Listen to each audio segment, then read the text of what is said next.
ng'omukolo gwa mwana mulenzi Edrisa Msuuza wamu ne mwana muwala Fiona Nyamutooro oba goyinza maaso n'okuba ng'oyita Eddie Kenzo wamu ne Honorable Minister Nyamutooro gwakagenda maaso n'okuba nga gukomekerezebwa over the weekend obako obw'omukwano wamu n'ogenda maaso n'okuba nti olusuutirizo oba okwesuuta kugenda maaso n'okuba nga kubuuka kuva ano kudda wali kwagenze maaso n'okuba nga kuvuga okuva ku njuyi zombi. Mwana mulenzi Edrisa Kenzo Msuuza yagenze maaso n'okuba nga ategeeza n'agamba nti first step done, Nebbi, Masaka and friends will be coming soon to pick our bride. Nti eddaala erisooka tugenze maaso n'okuba nga tulikomekereza Nebbi, Masaka wamu n'emikwano tujja kuba nga tugende maaso n'okuba nga tunona omugole waffe. Buli kaseera ke kamu mwana mulenzi Edrisa Kenzo Msuuza ng'agenda maaso n'okuba nga asharinga ebimu ku bifaananyi ebyabadde ku mukolo guno gwabaddewo. Yagenze maaso n'okugamba nti road to Nebbi, mugolole engoye bantu bange kubanga essaawa yonna tumunona. Ayogera ku mwana muwala oba omukyalo oyo amanyiddwa nga Fiona Nyamutooro ng'ensonga ezikwatagana n'okukyala kwagenze maaso n'okuba nga kukomekerezebwa. Wabula mukadde ke kamu nga mwana mulenzi Edrisa Kenzo Msuuza agenze maaso n'okuba nga alaga okwewaana okw'ekika ekyawaggulu n'okulaba nti asiima olw'omukolo gwagenze maaso n'okuba nga guteekebwateekebwa era negenda maaso okuba nga gutambula mu nteekateeka ensufu nga bwe babadde bagenda maaso okuba nti bagwetaaga. Ne mwana muwala oba omukyala amanyiddwa nga Fiona Nyamutooro yagenze maaso n'okuba nga avaayo n'aweereza omuntu we obubaka obwadde bugenda maaso n'okuba nga bumwebaza tera mukadde ke kamu n'ogenda maaso okuba nga bumusuuta n'okumuwaaniriza.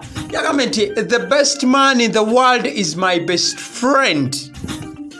Nebbi is so ready, forever grateful.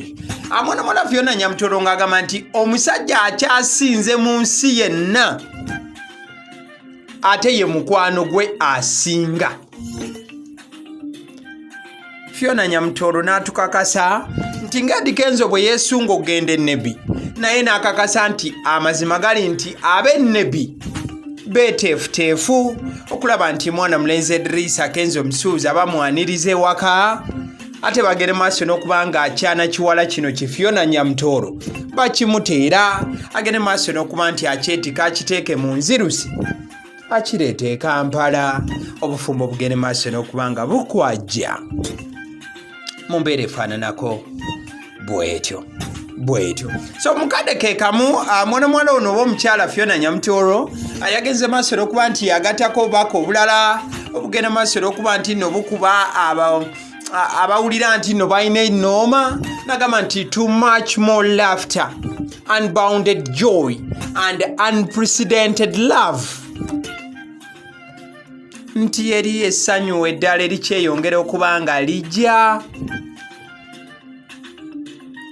emirembe n'essanyu eritaliiko kkomo n'omukwano ogw'ekimmemmete byonna mwana muwala omukyala Fiona Nyamutooro byagenda maaso n'okuba nti yasuubira essaawa yonna oluvannyuma lw'okuba nti eddaala erisooka ery'okuba nti nno beeteekerateekera obufumbo obutukuvu baalimaliriza oba baatuuse ku nkomekerero yaalyo nga kati essaawa yonna ojja kujjukira nti mwana muwala Fiona Nyamutooro agenda maaso n'okuba nti asibuka sayidi ze Nebbi eyo era gye yagenda maaso n'okuba nti abantu baayo bamusindika amubuufu obufaananako bwe butyo ate n'agenda maaso n'okuba nti abakiikirira bulungi nnyo nnyini ddala.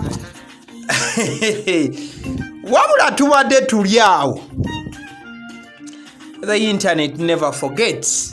Oba ekitimba tekigenda maaso nakubanga kyerabira ebyana bya social media nga bw'obimanyi bitandise ogenda maaso n'okubanga bisharinga chat oba emboozi. Mwana muwala Rema Namakula aje yasembayo okuba nti agenda maaso n'okubanga anyumya ne Eddie Kenzo.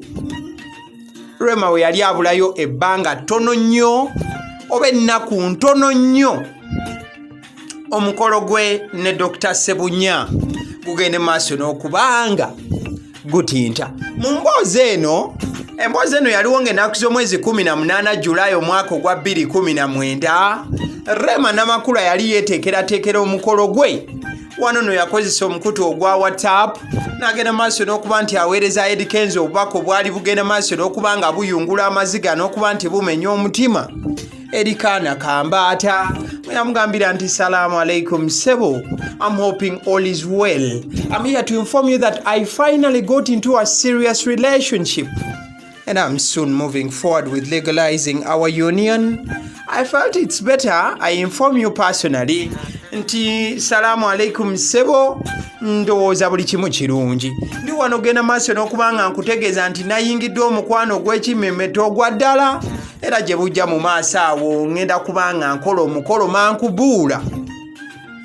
Nawulidde nga kyetaagisa ngende maaso n'okubanga nkubuulirako. I would totally understand if you want us out of the house. I was also wondering if I should change the kids' school, but they are doing their final years in these schools. But kyonna kyosalawo kye tujja okugenderako. Meanwhile, thank you for allowing us to stay in the house for all these 2 years.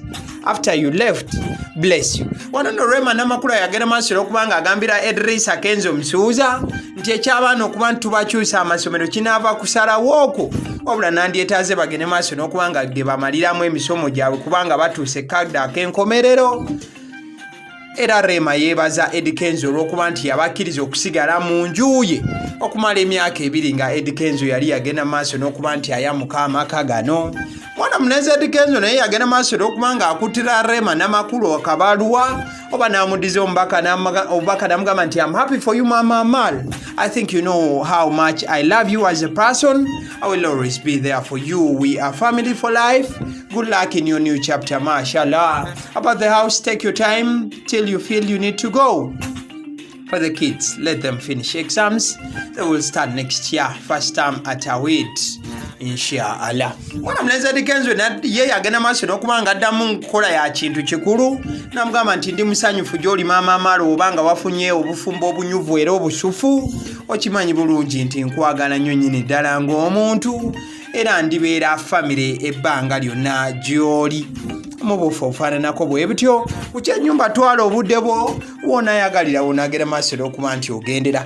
Kati nno obubaka obwo nga bubadde bugenda maaso n'okuba nga bubungeesebwa wano na wali, abaana ne bagenda maaso n'okwebuuza nti ye Rema alina obubaka bwe yagenze maaso okuba nga aweereza Eddy Kenzo ku mukolo gwagenze maaso n'okuba nga guba, era Rema yagenze maaso n'okuba nga ayuzaayoza mwana mulenzi Kaana Kambaata oba yasirise busirisi. Still violence ng'ekyagenda maaso n'okuba nga etambula, akyana kirenze kye kimanyiddwa nga kisiza dictionary kyageze maaso n'okuba nga kikola omukuku oba nga kikola posi wali ku mukutu ogwa Facebook ne kigamba nti nzireyo okuwulira nsaba eza SACCO oba omukolo togulabye gasiya. Sizamani ng'agenda maaso n'okuba nti asosonkereza Kaana Kambaata ng'agamba nti ssente za Federation ze baaleeta eza SACCO mbu temugenda maaso n'okuba nga mwezibanja mwana mulenzi amanyiddwa nga Edrisa Kenzo Msuuza nti olw'ensonga omukolo mankubuula kwokomya amaaso mwageze maaso n'okuba nti mugulaba nga genda maaso okuba nga gutojjera. Kati sizamani ayagala otugamba nti omukolo ssente mbu ate SACCO ate mbu Federation ate omukolo bikwataganira wa? Agenda maaso n'okulaba goyinza okwebuuza sizamani kyabadde agenda maaso n'okuba nga agenderera okukola obubaka obufaananako bwe butyo. Waliwo ku YouTube channel yagala otugenda maaso okuba nga tuyozaayoza mwana mulenzi amanyiddwa nga Edrisa Kenzo Msuuza Kaana Kambaata.